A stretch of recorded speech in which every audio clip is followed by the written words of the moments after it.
Assalamualaikum warahmatullahi wabarakatuh. Perkenalkan nama saya Rapin Muharrem Siboya, NPM 2208260190, Istanbul 2022. Jadi di sini saya akan menjelaskan blok kidney dan urinary tract yang saya ambil judul mind mapnya itu pyelonephritis. Jadi pyelonephritis ini adalah infeksi bakteri yang menyebabkan peradangan ginjal dan merupakan salah satu penyakit ginjal yang paling umum. Pyelonephritis umumnya terjadi sebagai komplikasi dari infeksi saluran kemih yang menyebar dari kandung kemih ke bagian atas ginjal, meskipun infeksi tersebut juga dapat menyebar secara hematogen. Jadi faktor risiko dari pyelonephritis ini ya bisa juga karena dia usia, infan dan geritari biasanya lebih dari 60 tahun lebih rentan mengalami pyelonephritis. Setelah itu bisa juga karena abnormalitas anatomi atau fungsional atau fungsional. Setelah itu bisa juga karena batu ginjal, bisa juga karena kehamilan yang biasanya itu terjadi perubahan hormonal dan mekanik sehingga wanita hamil lebih rentan mengalami infeksi saluran kemih. Bisa juga diabetes mellitus dan juga status imunitas.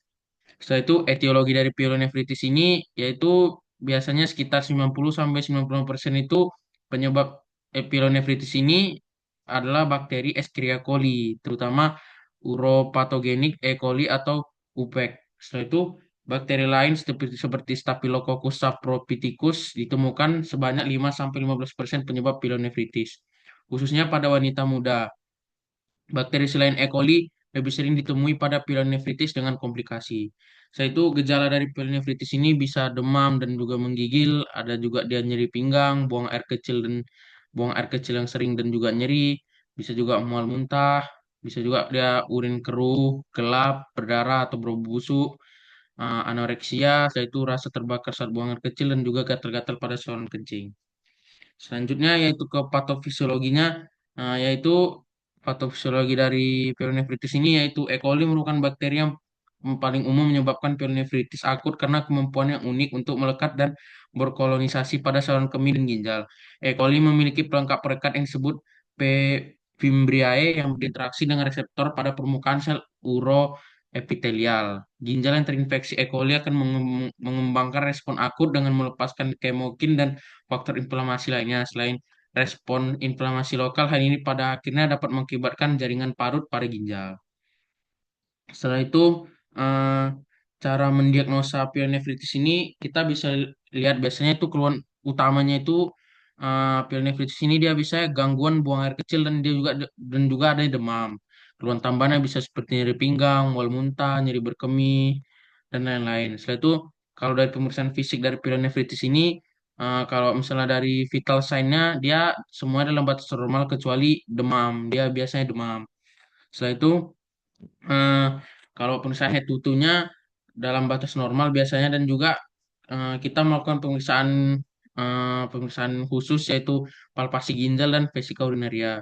Kalau dari palpasi ginjal di perkusi ginjalnya ditemukan nyeri ketok CVA, costovertebral angle. Setelah itu kita bisa juga pemeriksaan rectal suture tapi biasanya tidak ada yang ditemukan normal. Setelah itu pemeriksaan penunjang dari pyelonephritis ini kita bisa meminta darah lengkap. Nah, biasanya dia leukositosis dan juga bisa meminta urinalisa midstream, yaitu biasanya positif nitrit yang artinya adanya bakteria. Setelah itu eh, tata laksana dari pyelonephritis ini yaitu kita bisa memberikan ciprofloxacin 500 mg, bisa juga memberikan juga paracetamol 500 mg.